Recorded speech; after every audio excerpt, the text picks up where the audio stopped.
Welcome to Therapist Uncensored, a podcast where therapists freely speak their minds about real-life matters. Welcome back to Therapist Uncensored. I'm Ann Kelly. And I'm Sue Marriott, and we are very excited to have a very special guest with us today. We found him in the trenches because that's where he's been working in real life on dating and relationships. He is the advice columnist called the Luv Doc. We have brought to you, our audience, the Luv Doc. Dan, tell us about yourself. Okay. I started working at the Austin Chronicle, which is a local arts entertainment news weekly.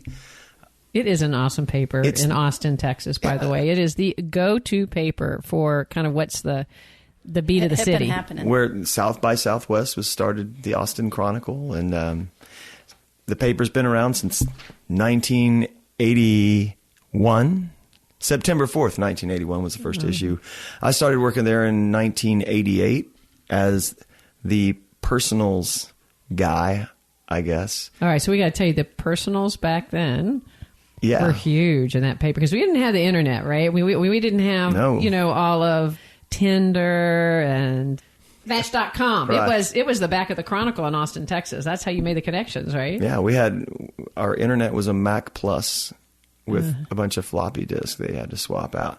So the personals functioned as, like a Match.com does now, only it was a classifieds thing. You ended up having a lot of people sort of write in trying to find matches. Like that was, right. That's the interesting thing. One of the things we talk about a lot on our podcast, which is why we've decided to bring the Luv Doc on, is how do people pick their partners? How do they mate?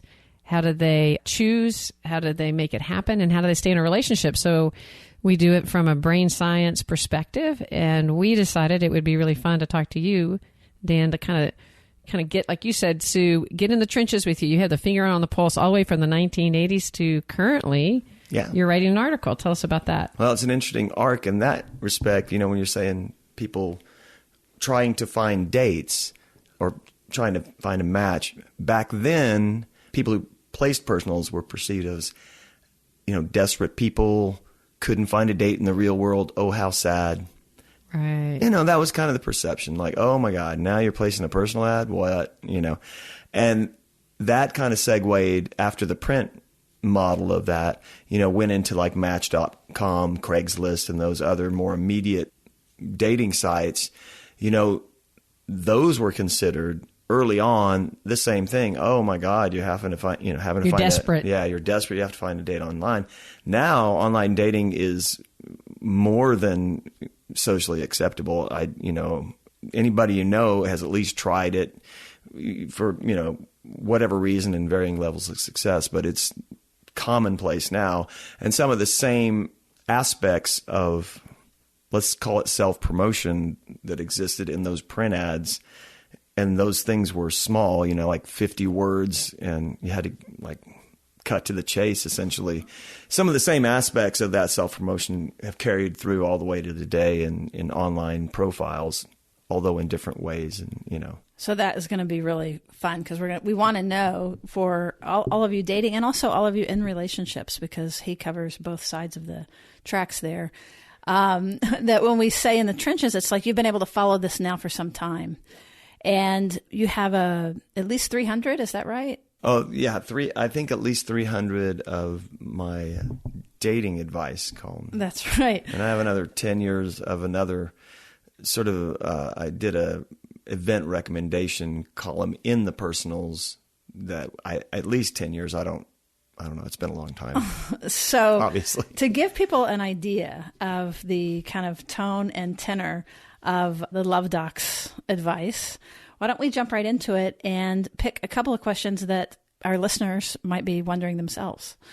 So we're going to put the relational spin on some of these humorous things. So starting out, dear Luv Doc, what does a 40-plus woman do to meet men after a long and ugly divorce process? I was married for 15 years and haven't been in the dating scene at all. I don't want to date men at work, and I don't have any male friends. I'm also a bit wary of men in general these days. What do you suggest? And this is signed by Jaded. So he says to Jaded, in his column from the Luv Doc versus Dan Hardick. Yeah. Let me confirm your pre-existing prejudice by saying that universally men are dicks. Maybe that has something to do with them being actually attached to one, but I personally believe it has less to do with gender and more to do with being human. We are all flawed. Yes, even Justin Timberlake. Now, you have to understand as I'm reading this, almost every other couple of words is hyperlinked to the most random, hysterical, weird, bizarre things. But anyway, he has no evidence of Justin Timberlake's weirdness, although he might have a thick mat of back hair. Regardless, the thing is, we're all a little bit freaky looking. We all are a little bit or a lot fucked up by our parents, and we're all a little beaten down and twisted by life in general. And you go on and you talk about some of us are douchebags 24/7, and you mention a certain sitting president. But for the most normal-born, non-douchebags are a higher percentage. So you introduce the idea of percentage of assholeness or douchebag, right? Yeah. I mean, and that's kind of empirical, I think. I mean, the bell curve of humanity and the male gender are pretty decent people, I think. I think when we go out in the world, we encounter just pretty decent people, but there are the ones we remember. It's like porn. Most sex does not look like porn, and most males do not look like, Donald Trump. We are like much pretty decent less. Yeah. And I think that's why people react so crazily about people like Donald Trump. Myself, I just like, how do you not see that this guy is this crazy anomaly, and why do we want this guy versus somebody who's a little bit closer to that bell curve? I still haven't figured that out, by the way, but yeah. Well, of course, that's assuming that Jaded's husband really is on that end of the bell curve. True. Because, of course, after a divorce, right, whose spouse, for the most part, is somehow in our own narrative on that end of the bell curve. And so you're telling yourself that what happened to you is really his fault. Yeah. And in doing that, then all men are like that. Victimize. Yeah. Or whatever. Yeah, so it's a rough one, yeah. And then you also go on to talk about the advice specifically is, to stop thinking in terms like the dating scene and eligible men and things I like to do. And you had mentioned that was a theme in some of the questions. Yeah, I mean, that type of question is fairly common. She had some differences there but a lot of people get divorced. A lot of people are back into the dating scene. So those aren't unusual per se. And usually the question is, I'm just kind of intimidated by the whole idea of going back out there and putting myself out there. Tell me how I can just sit in my house and, really interesting, unique, wonderful people will show up at my doorstep. Tell me how I can do this. Well, that's kind of the setup, isn't it? From the personal ads on. Yeah. I'm going to sit in my living room and I'm going to describe the person that I really, really, really want and look at my screen and wait for them to appear. Isn't that what happens? Come on, Luv Doc. Isn't that exactly what happens? Yes, kids. No, it's not.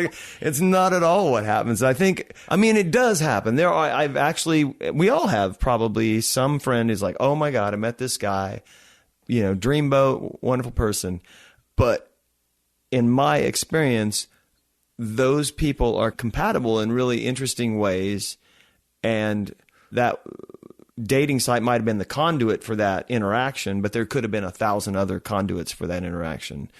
But the idea that if you just say some things, like I like walking on the beach and I like, pina coladas, getting caught in the rain, that, Jimmy Buffett's going to show up at your doorstep. Actually, that wasn't Jimmy Buffett. That was I was thinking it was.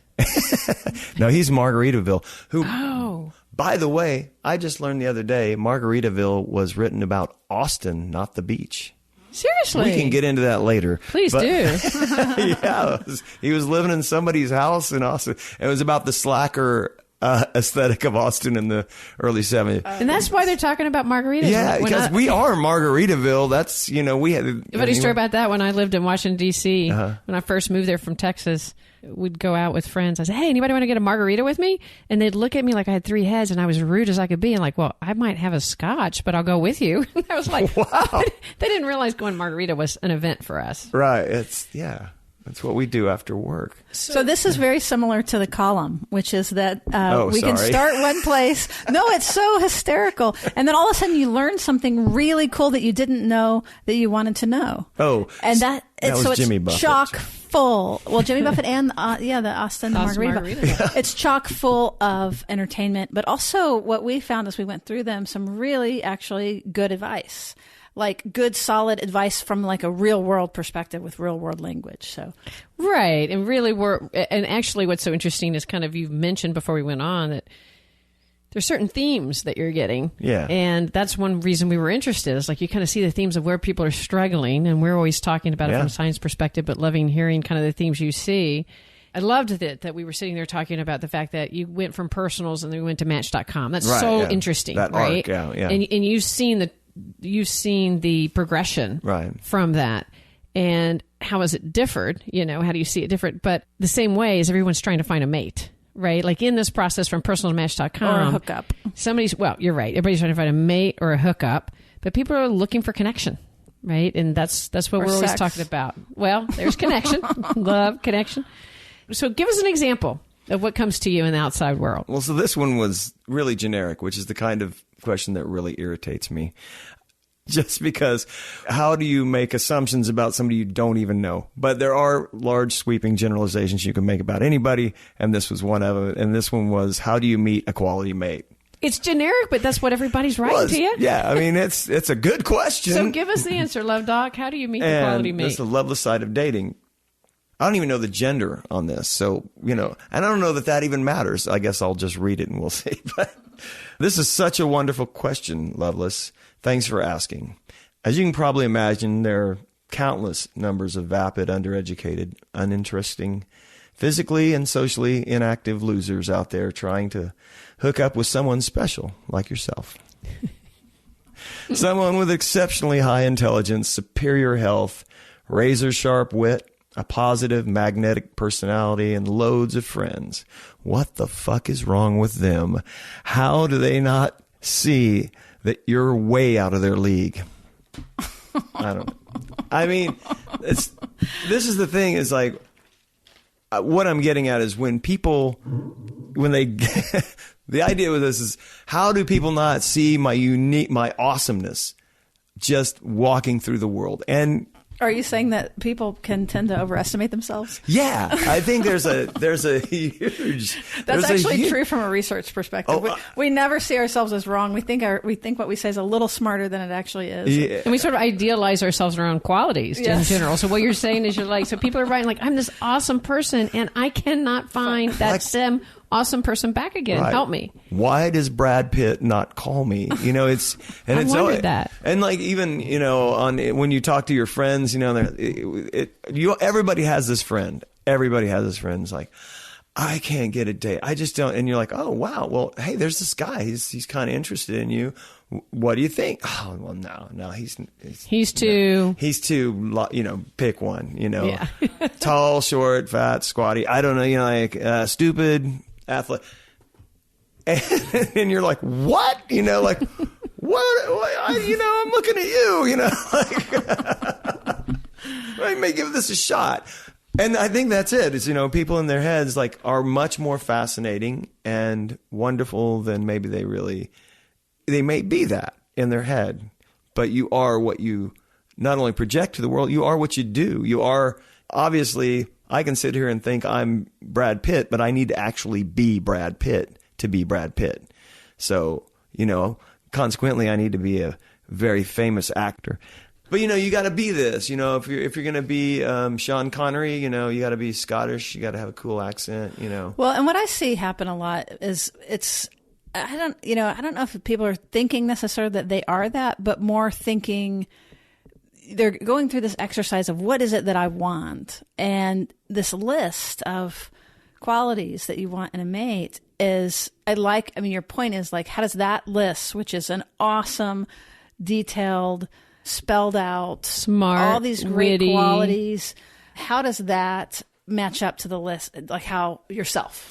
And that plays into the arc that we were talking about earlier, which is early on when we used to give away 30 free words. So you had 30 words to say, I'm a single SWM, single white male, looking for a super hot SWF, single white female, for dating, throwing frisbees to my dog in the park, and so on.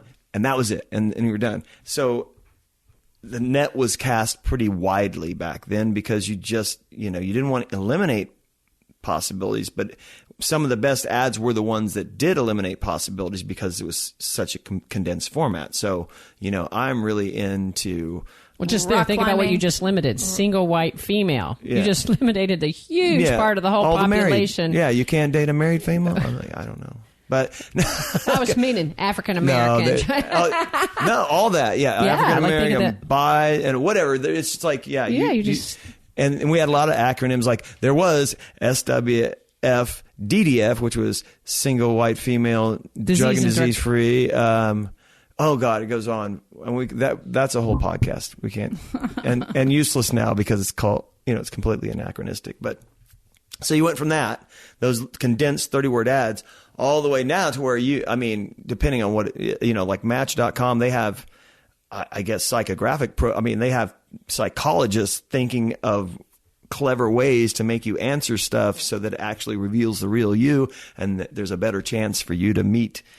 Who's the guy on the commercials, the doctor-looking guy? I think he's Match.com. Oh God, this is where this podcast may fail because of my memory, but he's an actual psychiatrist or psychologist or something, behavioral scientist who's designed this great profile system that algorithm to help you to help you match up with this other person.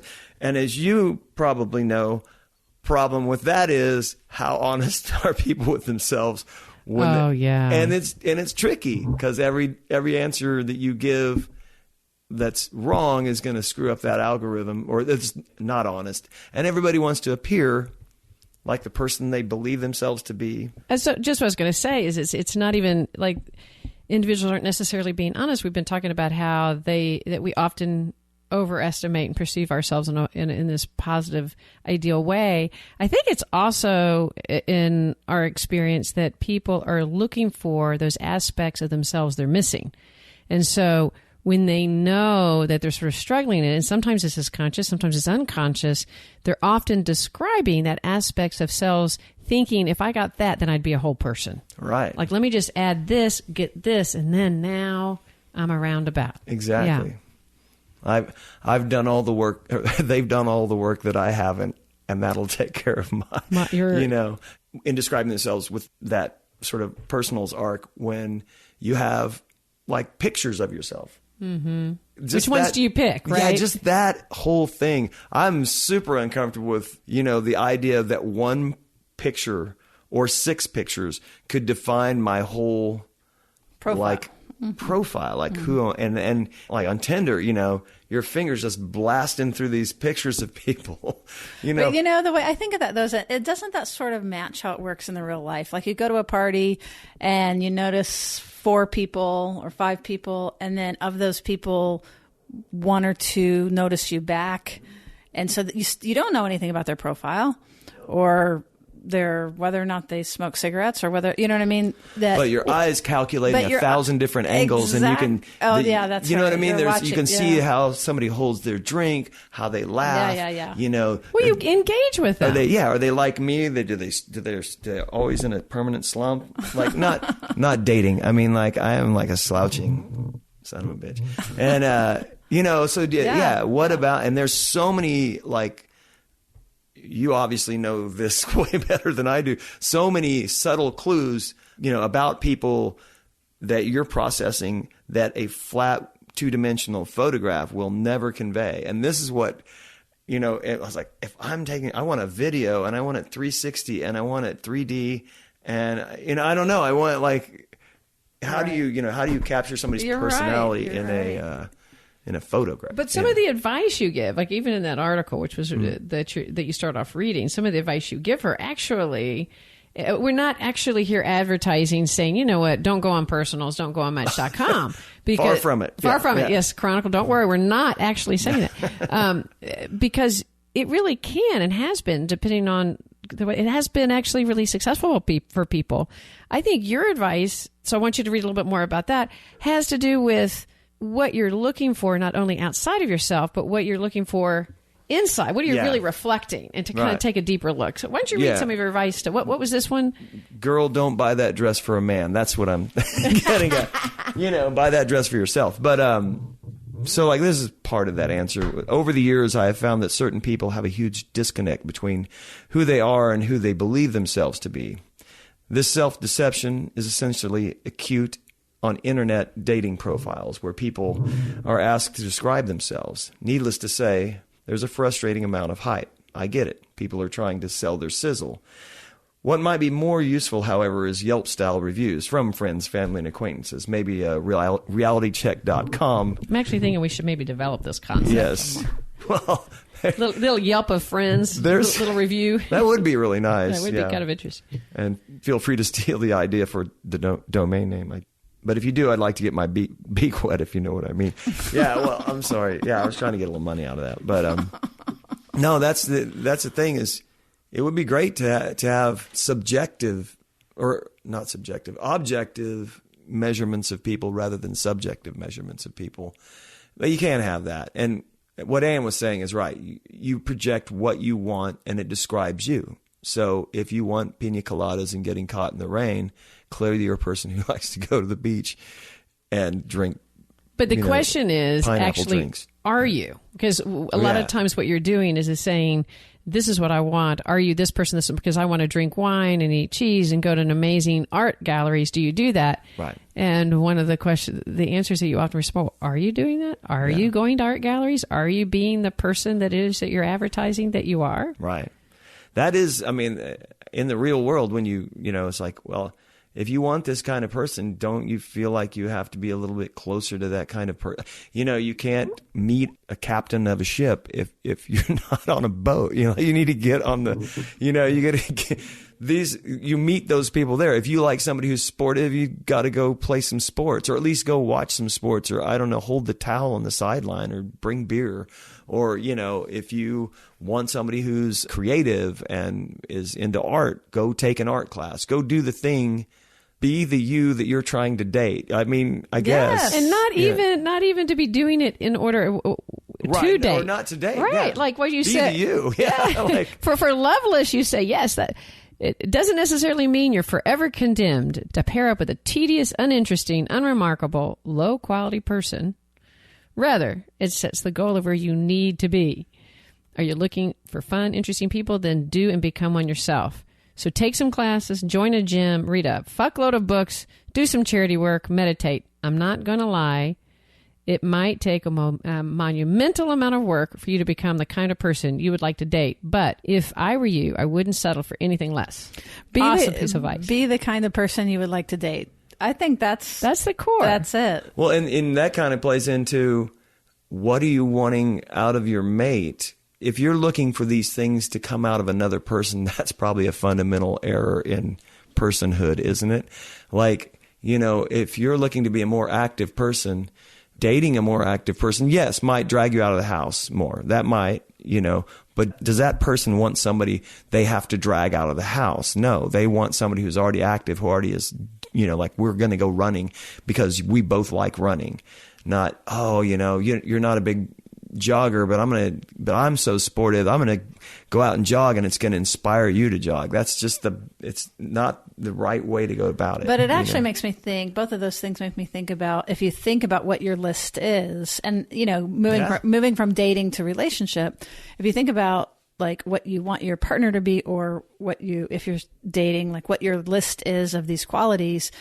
And as you're saying, kind of, Ann, is like, maybe that is a mirror of something missing that already is missing, or that you want complemented. The other side of the broken heart. Exactly. Mm-hmm. Right. Exactly. And so that's be the person that you want to date, which is like, if you're looking for someone humorous, it's like, how funny are you? Or, like, how serious, And going to relationships, I was going to do a little excerpt here. Dear Luv Doc, when you have World War III level fights, is there ever hope you'll learn to be nicer to each other to resolve conflict? Signed by Scrappy. Good Lord, what did I respond to that? I hope it was smart. I don't know. Well, what I really like about it is, so here you can see kind of what you said, but what I really like about it is that this is kind of what we talk about a lot, right? Is what about these big fights and what to do about it? So give us your take on that. Yeah, we talk a lot about it, so we want the Love Doc's perspective. Let's see if what we say online matches what you think works in the real world. See if it surprises me. Yeah. So here's some happy news, Scrappy. When fights are particularly heated, that's a good indication that strong emotions are involved. Yay, strong emotions. That's what you got into a relationship for, right? If I know you, Scrappy, you didn't give up the luxury of having random, meaningless sports sex with anyone up to and including Taylor Kitsch. For some weak-ass, watered-down, limp dick emotions, no, you wanted this supernova romance with passion that burned like a million suns for all eternity. Right. You Don't we all? Yeah, well, right. And it's hard to maintain that, obviously, but you didn't get in a relationship to go, And there's actually, I did another article about something like, you want to be in a relationship where you're like, oh my God, this is the best thing ever. This sex is awesome and their food, the cooking is great and they look amazing. These are all, you want all that, So if you feel strongly about that, why wouldn't you feel strongly about everyththing else, So you're saying there's you entitle it sort of a thin line between intense love and intense hate, and we love what you're saying on that. We were excited to see your answer on that one because it was right down the alley what we're talking about. You can't cut off one half of the continuum, have all that passion, love, and not have some other level of intensity. What do you think, Sue? Yeah, I tell you. Otherwise, you're fine. Everything's fine. Everything's fine. It's adequate. I don't. That's another one. When you run into fine, it's always a bad sign. It's either. Did you have a good time last night? Yeah, it's fine. It's fine. Either strong apathy or bubbling resentment and unhappiness. Either way, the fine is unless it's like fine. That's fine. If there's not some real emphasis, inflection to the fine, you're in trouble, right? I mean, Well, the way we talk about it is, it stands for freaked out, insecure, neurotic, and emotional. So it's like, come on, let's just be honest. That's great. Yeah. But where you get to? Let me tell you where he gets to because I'm liking some of what he's talking. He says, so here's what my grandmother told me once when one of my brothers was beating my ass. It takes two to tango. Now, that's homespun wisdom is the best, isn't it? One thing that makes old folks infuriatingly annoying is that they're right so much of the time. I could have just walked away, or rather, I could have run like my nose cartilage depended on it, but I didn't. I was a dumbass. I tangoed. Billy Joe Shaver didn't have to shoot that guy in the neck in Papa Joe's parking lot, but by his own admission, he didn't want to be a chicken shit. He didn't go to the parking lot at all. He'd have been okay. He was a dumbass too, but he had a real good lawyer. So basically what you're telling them in our language is take responsibility. Quit pointing the finger. When it takes two to tango. Right, and that you don't want the doldrums. You don't want the doldrums. It takes two to tango. And I like what you're saying, Ann. Take responsibility. Like you've got 50% of it.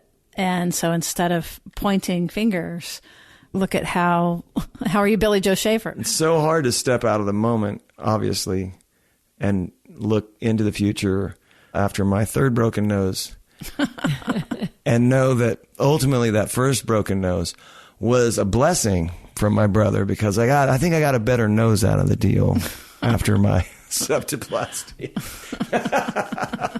But in the moment, yes, it was very tough to, I can't imagine, not when you're fighting about the most inane and stupid things when I was, when you're a kid. In this case, I believe it was Star Trek versus Bonanza, which is sort of like... Obviously, it's Bonanza. No! Yeah, I think for me, I can't remember now. I can't even remember what side I took on the thing. But it's like a Beatles, and Beatles-Stones argument. And it's like... Oh, yeah. Something really pertinent. It's very However, important. in the moment, it does feel... We did a whole thing. It does feel quite pertinent, passionate, and highly threat. We talk a lot about the threat that gets involved and that kind of a dilemma. And the escalation of it. Escalation, yeah. You walked back when we didn't have remotes. You walked over and turned the channel on the TV, which really pissed me off. I think that was me, my older brother. Yeah, and so, and then he obviously maybe smacked me on the head, and then that was, in adult relationships, there's similar escalations, but and sometimes in a very physical way, and unfortunately in a very physical way. But, usually conversationally in the argument portion of it, it's just like things get escalated for, just, I have a friend who I not fight with, but argue with a lot. And we're always trying to, use exaggerated extremes to sort of one up each other. And it just goes, just spins out. And I think regular argument or like relationship arguments tend to do that too. You never, we never, I don't, it's just always like, well, no, it's not, I don't never kiss you, or like when I get home, it's like, it's not a never, it's. No, but actually going back to relation, so we had like one of the sort of the really common dating questions, which we've addressed. But what about like a really common question for people in relationships that you get? And part of what made me think of it was when you were saying you never and I never and things like that. That sounds like an old married couple. Yeah, it does. And I mean, to kind of carry that further, it's always, as a general type, there's a relationship where one person is not getting the same as the other person. Not enough sex or not enough housework or whatever it is. Respect. Respect's a pretty big one. And I'm very uncomfortable with the term respect. Maybe you can help me out with this, because respect has so much stuff tied up in it, but it's so important to people, and it's about valuing somebody, valuing their opinion, respecting boundaries, I listened to one of your podcasts, I don't know, a while back about consent, respecting somebody's physical space and, what's okay about that. And so respect's just a really huge one word. Often people are writing to you kind of saying, I'm not getting enough of it. Is that right? Yeah. And it's even got its own song. Yeah, it does. It does. So does divorce too. But, oddly, I struggle with that. I think I told you before we even did this podcast, one of my greatest fears is to get the question that I don't even want to try to answer. And, in a relationship, I like to tell people when they ask me what I do, I write an advice column, but it's bad advice generally because I don't really know what I'm doing. And that is true. I have no credentials. You guys have the credentials. I just have a pen and an audience. And just I mansplain every week for 500 words or so. I was mansplaining. That's like a loaded word. I dansplain. But and actually what he's saying isn't exactly true. We have looked at his stuff and it's actually pretty good. You just say it in a way that is really colloquial and the way real people talk, Well, you take it down to a nugget, that's for sure. Yeah, that's true. Well, yeah, I do. But and that. So the respect question. Yeah, the respect question is just it's tough. It's just about it. Kind of we were talking about Donald Trump, and I mean I hate to go back to the president, but one of the things I think that just he doesn't respect people. He wants respect. Mm-hmm. He clearly wants. He's like his buddy Kim Jong-un, or I don't know how to say that. I'm not Korean, but he wants respect, but he gives so little of it. He demands none. And, like respect, like love, like friendship is very hard earned. You don't just walk into a room and people think, wow, that guy, it doesn't work that way. You have to have done something worthy of people's respect. To earn love, you have to love back. You have to, you have to earn it. No quick answers. It makes me think even of self-esteem and how that people worry about their self-esteem, but really the only way out of that is that you have to do it. Like you have to do things that make you feel better and respect yourself and put the effort in. And then in a real legitimate way, you feel better about yourself. Yeah, in a very legitimate way, you feel better. Right, but we're not going to get that from a pill or from a self-help book or from the most perfect partner, as you were saying. Yeah. It's kind of like from the dating advice. And I think also when you think about the idea of somebody coming to you going, my partner doesn't respect me, I'm not getting any respect, it's often coming from a little aspect of bean counting. I do this, he doesn't do that. I do this, she doesn't do that. And I always think, are you giving them respect? I mean, and I'm not to say that sometimes in relationships you're not getting enough respect and you feel like you're giving a lot. That's something to listen to, for sure. But to ask yourself first, if you're not getting respect, really try to investigate, do you really have it? Not just give it, do you really have it for your partner? It's one thing to say, well, I tell her thank you all the time, but do you really feel it? Do you really give and really hold that respect where your partner really feels it, or your child or your parent? Right. You don't always be romantic, but... And in that vein, there was another question from someone, and this does take it to the nugget of... oh, no. A nugget? Doing it? A nugget, about giving respect and wanting respect. There was someone named Big Jimmy who was... Oh, Big Jimmy. was very concerned about that he was not receiving enough oral sex, and he didn't know what the problem was, and he wanted your help with that. That's such a classic, isn't it? I mean, is it a classic? Well, no, it's such a classic. I mean, how many... I think a lot of guys think, well, I don't get enough oral sex. And my point with this guy is like... maybe some people out there listening. What's your advice to them for that? I'm sure it was very colloquial. It's a nugget. It's a nugget. What do you tell them? Let's see, where to begin, Big Jimmy, where to begin? Tell you what, I'm just going to assume that you've gone down on her several hundred times in the last 6 months. So many times, and with such enthusiasm and endurance that you could actually do push-ups with your tongue. That was our beep.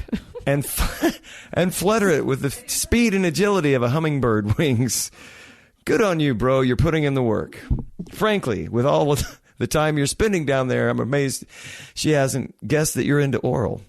And that's the whole point. One of the beautiful things about oral sex, if I may, and I'm not even a sexologist, but one of the beautiful things about it is it's clearly a one-way act. I mean, the giver is not really receiving pleasure, but the pleasure of the giver is that they're giving pleasure.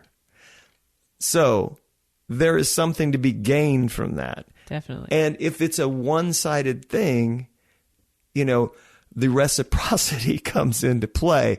If I am blowing you every day, there's no reciprocity. The joy of doing that for somebody who values it goes away. So, dude, look, if you're not getting any blowjobs, it's because you don't value the blowjobs you get, and you don't show that. Maybe not by, cunnilingus, the reciprocity of that, but in some other way, in a larger sense, in a relationship. If you're feeling a deficit from one side, maybe it might be good to sort of check your own situation, And that's a theme that we've found definitely in a lot of your advice. And I think that's some of what makes you very popular is that you tend to really call people out on... well, and hold them... in the room. Well, they're not in the room, but also it's actually good advice, right? Yeah, definitely. That there's not a lot of coddling that goes on. It really is. Look at yourself in the mirror. Take responsibility?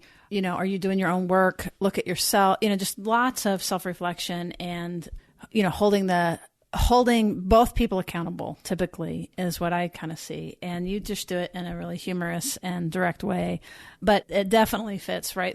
For therapy, a lot of times people think that they're going to come in and just get all the support, they want support.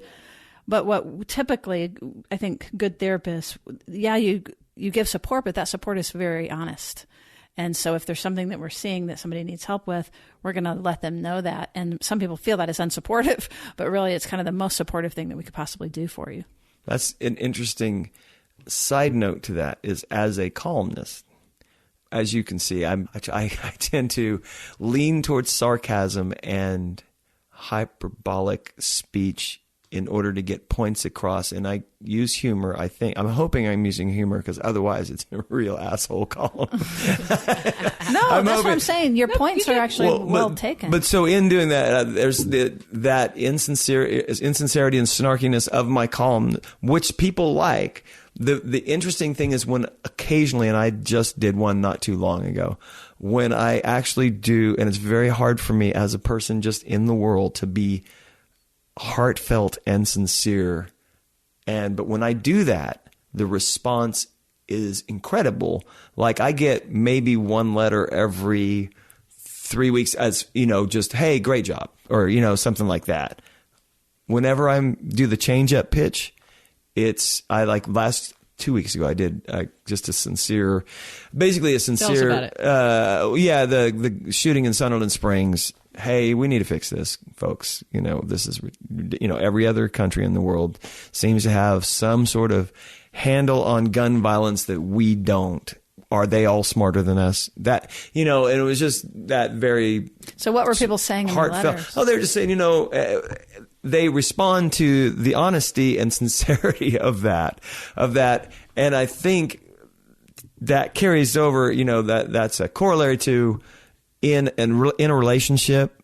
I think what we really, really want is honesty. In the world, what we really, really want from people is honesty. Mm-hmm. It's so hard to do. It leaves you, both parties, very vulnerable. That's the key word. Think of all, this is kind of scary, but think of all the things you would, if there were no repercussions of hate, resentment, whatever, all the things you could just tell people. I know autistic people, I don't know this. I think autistic, you might have to hyperlink cut this. But they don't have an emotional. You might be thinking of Tourette's. Right. I think what you're thinking is they don't have a lot of social. We won't talk about autism specifically. We'll just say that there's some individuals that have a really hard time reading and understanding, responding to social emotional cues. So they just kind of, they're not inhibited. They just say it like it is without the social inhibitions. Right. And that's wonderful in one way, and it's, can be hurtful in another. But if everybody wants that, I mean, I know as an artist, I'm a musician as well. I want to know, I don't want people, that was a great job. That's a great song. No, I want, and of course your mind can spin off on self-criticism ad infinitum. I know, at least for me, I mean, I can parse things into the most minute. No, totally. ways. And it goes back to what you were saying earlier about specificity. And if somebody were to say Dan, which, by the way, he heads Finger Pistol, which we'll put that link in there. Let's be sure and get that in. But if somebody were to say, Dan, we saw you last night at Jenny's Longhorn, and you killed this particular song, and it was awesome, and I haven't heard anybody do it that way. Or your songwriting in this particular song really moved me and touched me for this reason. It reminded me of my lost this or that or the other. The more detail and the feedback and the honest feedback that you're talking about, I think the better. And it's great. And it's, but similarly in a relationship, the same thing is, we know the trigger points of our partner. We avoid them like the plague. Maybe that's just me, but maybe we can go ahead and segue this into a whole therapy session. I think it's human nature to avoid conflict. It's at least my human nature to avoid conflict. However, there are other people who are a lot better at not avoiding conflict, and not even in a bad way. They just are able to somehow finesse it. And I have a lot of admiration for people who can, communicate very difficult truths. Or not even, truths is a bad... Difficult opinions. Opinions, because truths really, are not, I think that's one reason why when Sue and I are kind of reviewing bunches of your responses, it was fun to have you on, is because, yes, you use sarcasm, you use humor, but... And like you said, because they're out there, you really cut. They're out in the room. You're really cutting to the chase with some really deep. Okay, wait, buddy. Let's really look at the situation on a whole nother level. Are you seriously saying that you have no social life, but you can't find a partner? Right. Right. Crazy. Yeah. In a caring way, but also really, kind of nut of it. And so kind of coming back to relational part, you're talking about authenticity. Yeah. Like the deeper you feel like authentic, the less threat. In this podcast, we're often talking about threat just in general. And what you're saying in our terms is the less threat you have. And one of the ways to not have threat, whether it's dating or in a relationship, is to increase authenticity.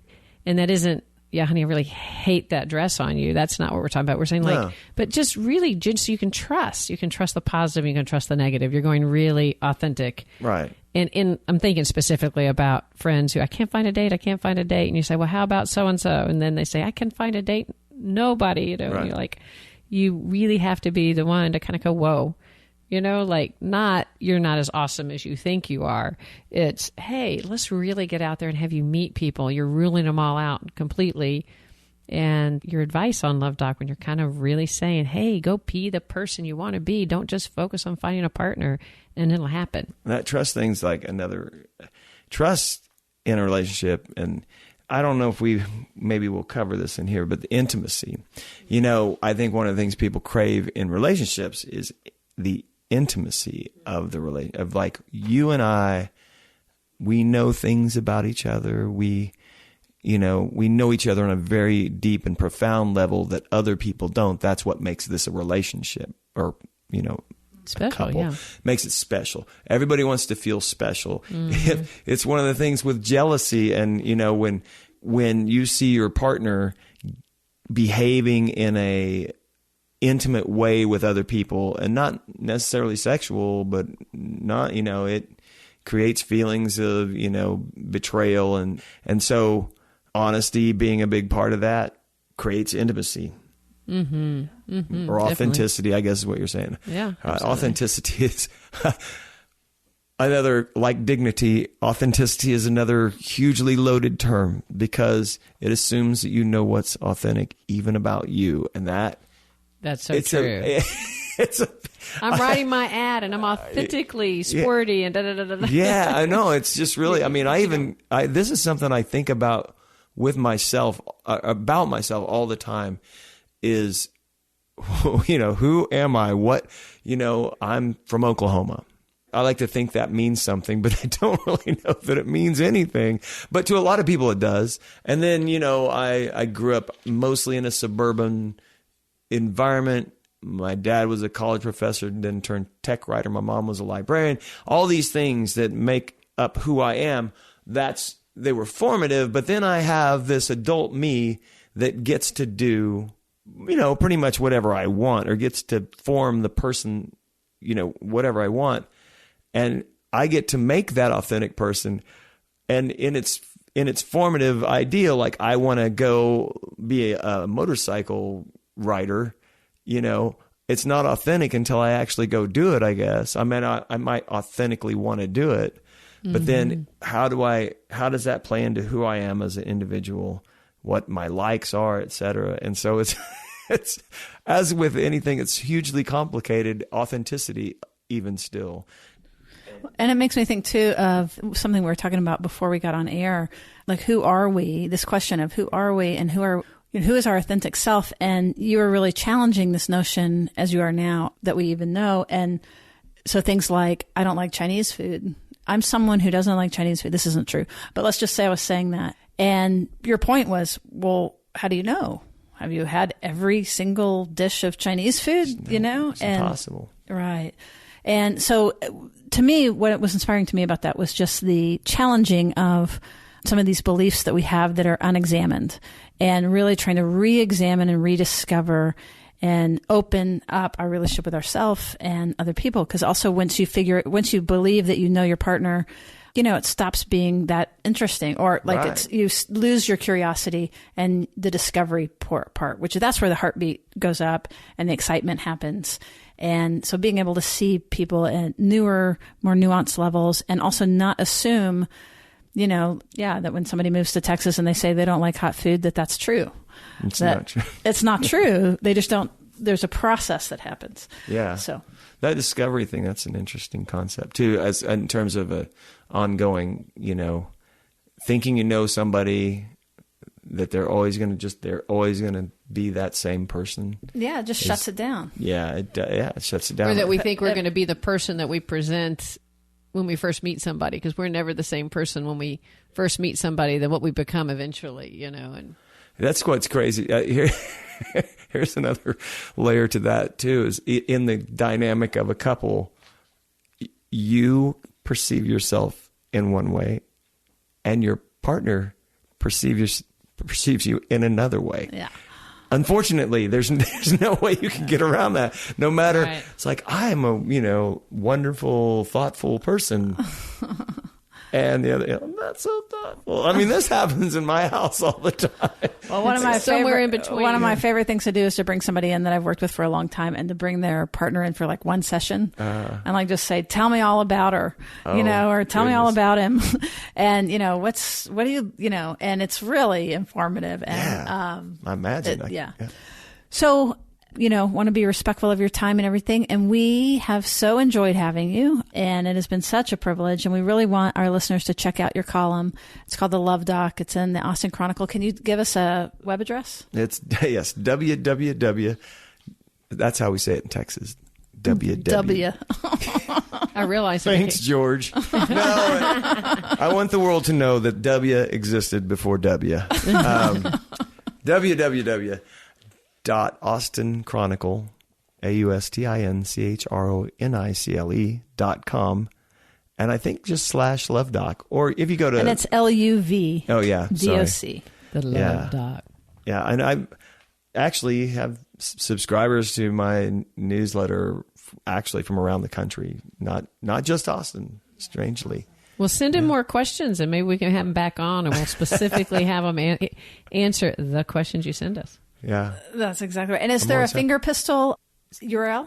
Yep, fingerpistol.com. Exactly how it sounds. We are so happy to have you on. It was very fun. That's right. And check out his music. It is really, really great and super fun to listen to, especially live. And it's fun to dance to. So check that out for sure. That'll give you a little taste of Texas. Yes. I guess. And thank you so much for coming. We really have enjoyed having you. And if you enjoyed listening, we would love to have you rate and review us on your favorite podcast player. All right. Thanks for joining us. Well, thank you. Therapist Uncensored is Ann Kelly and Sue Marriott. This podcast is edited by Jack Anderson.